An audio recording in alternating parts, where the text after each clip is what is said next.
গল্পটি আরও ভালোভাবে উপভোগ করার জন্য হেডফোন ব্যবহার করুন।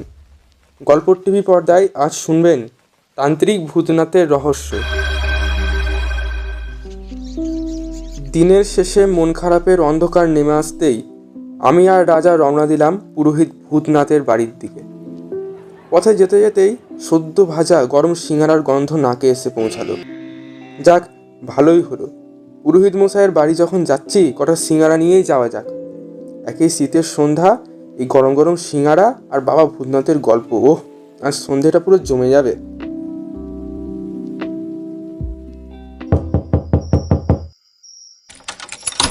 ও, বাবুরা আইছেন? হ্যাঁ, পুরোহিত মশাই আছেন বাড়িতে? হ্যাঁ হ্যাঁ, এই ভিতরে আসুন। নমস্কার নমস্কার, কতদিন পর আপনার সাথে দেখা। তা তোমরা তো দেখছি ভুলেই গেছো এই ভূতনাথ বাবাকে। আরে না না পুরোহিত মশাই, আসলে এই কর্মব্যস্ততার জীবনে সময় এতই কম মিলছে যে নিজের সঙ্গিনীকে নিয়ে একটু বেরোবারও আর সময় হচ্ছে না।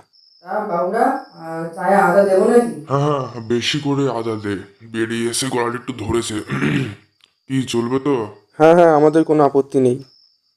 তা পুরোহিত মশাই, শুনলাম আপনি কোথায় দূরে ভ্রমণে গেছিলেন। তা সেখানকার কিছু নতুন রহস্য আজ আমাদের শোনাবেন না? হ্যাঁ, সে কি আর কোনো রহস্য তোমাদের শোনায়নি এমনটা হয়েছে কখনো? তবে এটা ঠিক রহস্য না প্রতিশোধ, তা কোনটা বলা যথেষ্ট সেটাই চিন্তার বিষয়। রহস্য না প্রতিশোধ? এই যে বাবুরা, চা এসে গেছে। পুরোহিত মশাই আসার পথে গরম গরম সিঙ্গারা এনেছি কটা আপনার জন্য। হ্যাঁ, তা বেশ ভালোই করেছো। এই সর্দির মুখে গরম গরম সিঙ্গারা, আহ, খাসা একেবারে। চাটা কিন্তু খুব ভালো বানিয়েছে বড়দা।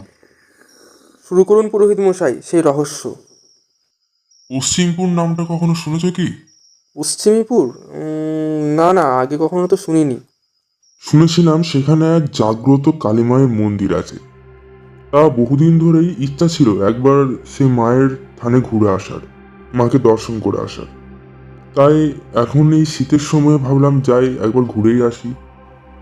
তাই যাই হোক, জায়গাটা বেশ ভালোই। চারপাশে মাঠ আর কয়েকটা ছোট জলাশয়ে ঘেরা একটা ছোট্ট গ্রাম। কিন্তু এরকম জায়গাতেও একটা বেশ বড় দালান বাড়ি দেখলাম, যেটা সেখানে থাকা অস্বাভাবিক কিছু নয়।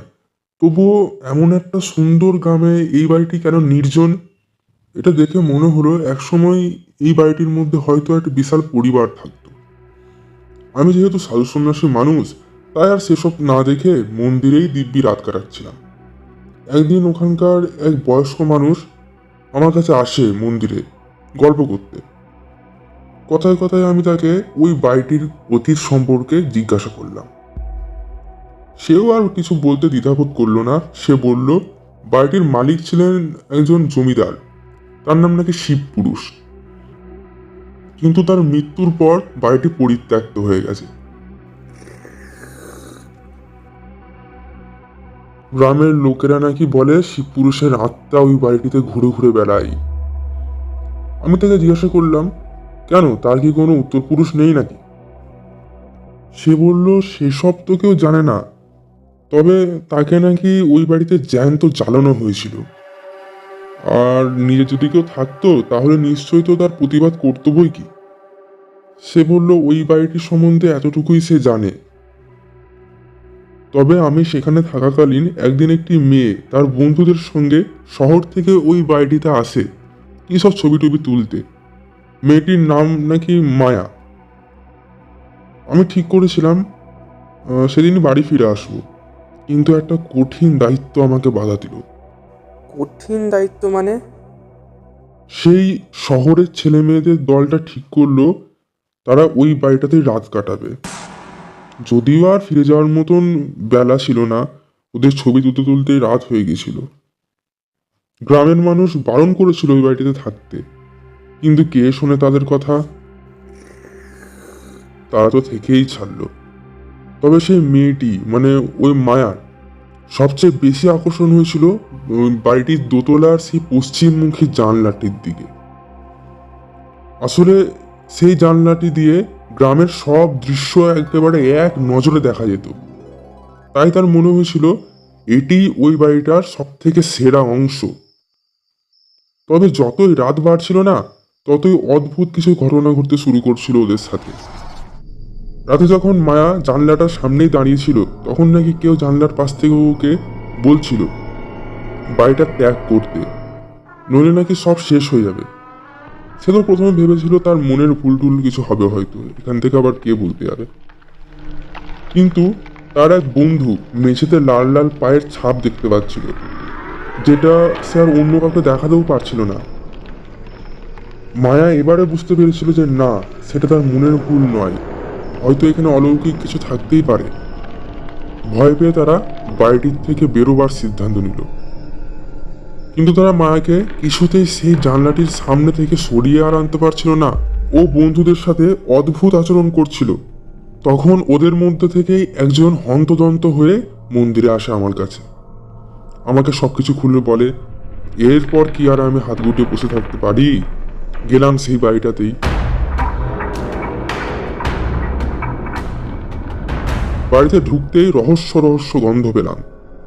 যাই হোক, মায়াকে যে ভূতে পেয়েছে তা আর বুঝতে বাকি রইল না আমার। তারপর শুরু করলাম আসল কাজ। ইতিমধ্যে গ্রামের লোকজন আস্তে আস্তে জড়ো হতে শুরু করেছে বাড়িটার বাইরে। আমি ওর বন্ধুদের কিছু জিনিসপত্র জড় করতে বললাম। আর তারাই বা কি করে করবে, তারা তো কিছুই চেনে না এখানে। তা করতে করতে দেখি অন্য একজন সাধু সেখানে এসে হাজির। সে আমাকে একটু পাশে ডেকে নিয়ে বলল, রহস্য কিন্তু খুব জটিল, কোনোভাবেই মায়াকে ওই বাড়ির মধ্যে নাকি কবজা করা যাবে না, ওকে যাই হোক করে বাড়ির বাইরে আনতে হবে। এরকম ঘটনা নাকি আগেও কয়েকবার সে ঘটতে দেখেছে, তাই প্রয়োজনীয় জিনিসপত্র সে সঙ্গে করে নিয়েই এসেছে। কিন্তু মায়াকে তো কোনোভাবেই সেই জানলার সামনে থেকে সরানোই যাচ্ছে না। তাই অনেক চেষ্টার পর বাধ্য হয়ে সেইখানেই আমরা যজ্ঞ শুরু করলাম। যজ্ঞ চলল তাও প্রায় 1.5 থেকে 2 ঘন্টা। অনেক চেষ্টার পর সে বলল যে এই পশ্চিমমুখী জানলাটার সামনে নাকি এসে দাঁড়াবে সে আমার শিকার হবে। আমি বললাম, তুই কে? তখন সে বলল, আমি শিবপুরুষ, আমি সব শেষ করে দেব, ছাড় আমাকে, সব শেষ করে দেব। কিছুক্ষণ শুকনো লঙ্কা পোড়াটা নাকের সামনে এভাবে ধরার পরেই মায়া অজ্ঞান হয়ে পড়ল। আর বাড়ির পাশে একটা আম গাছের ডাল তক্ষুনি ভেঙে পড়ল। রাত তখন প্রায় শেষের দিকেই, তাই আমি ঠিক করলাম এদিকে তো সব কাজকর্ম শেষ, ওরাও নিশ্চিন্তে বাড়ি ফিরবে। মন্দিরে গিয়ে এবার জিনিসপত্র গুছিয়ে নিই, আমারও এবার রওনা দেওয়ার সময় হয়ে এসেছে।